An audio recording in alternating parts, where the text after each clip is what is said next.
এই বিদ্যুতের লাইনে একটু সমস্যা হয়েছে, খোলেন তো ভাই। বিদ্যুতের লাইনে সমস্যা হয়েছে, তাড়াতাড়ি খোলেন।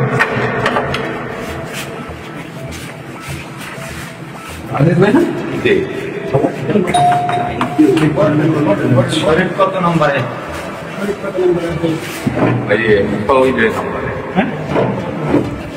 কত ওই নম্বরে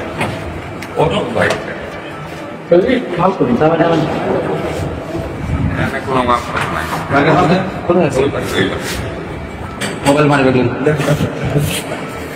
মোবাইল কই ভিডিও মাল কই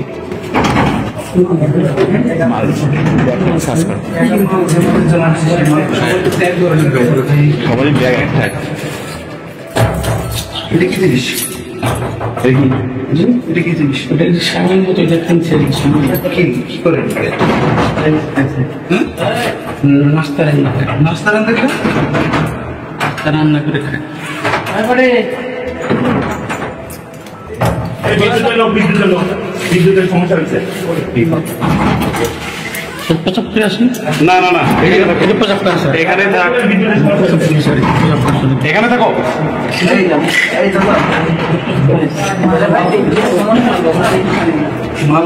গেঞ্জি পরা না, এটা গেঞ্জি পরা না, এই যে ফাইল এনে স্যার এনে ফাইল কোন না এটা না এটা হেলথ পুরো না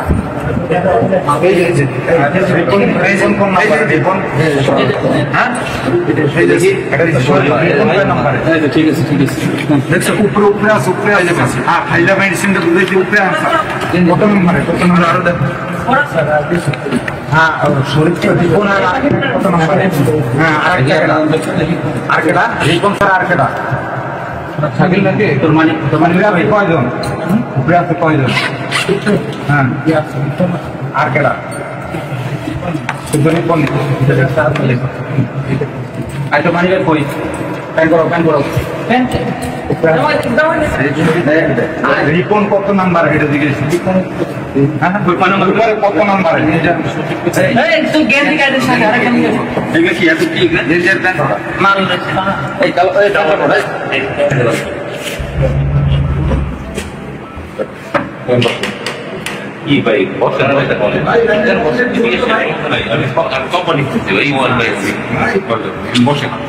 বুঝতেছি আচ্ছা বসলাম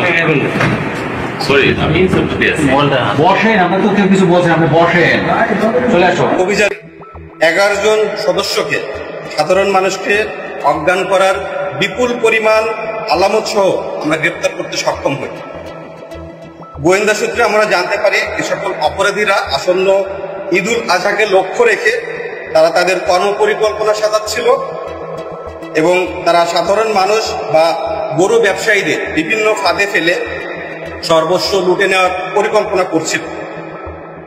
আমরা আরো জানতে পারি তারা দিনাজপুর জেলার আমবাড়ি গরুরহাটে তারা তাদের আজকে অপারেশন কর্মকাণ্ড পরিচালনার সিদ্ধান্ত গ্রহণ করেছিল। আলহামদুলিল্লাহ আমরা র্যাব 13 আভিযানিক দলসমূহ অত্যন্ত সফলতার সাথে এ সকল অপরাধীদেরকে গ্রেপ্তার করতে সক্ষম হয়। গ্রেপ্তারকৃত আসামিরা হল মোহাম্মদ ইমরান খান, যিনি এই দলের মূল হোতা, এছাড়াও মোহাম্মদ আব্দুল সাদেক, আব্দুল লতিফ, মোহাম্মদ খসরু আহমেদ, মোহাম্মদ জয়নাল আবেদিন, মোহাম্মদ মহিবুল, মোহাম্মদ আব্দুল সালাম, মোহাম্মদ চাঁদ শরীফ, মোহাম্মদ রিপন, মোহাম্মদ আজহার উদ্দিন এবং মোহাম্মদ রেজাউল ইসলাম, এই 11 জনকে আমরা গ্রেপ্তার করতে সক্ষম হই।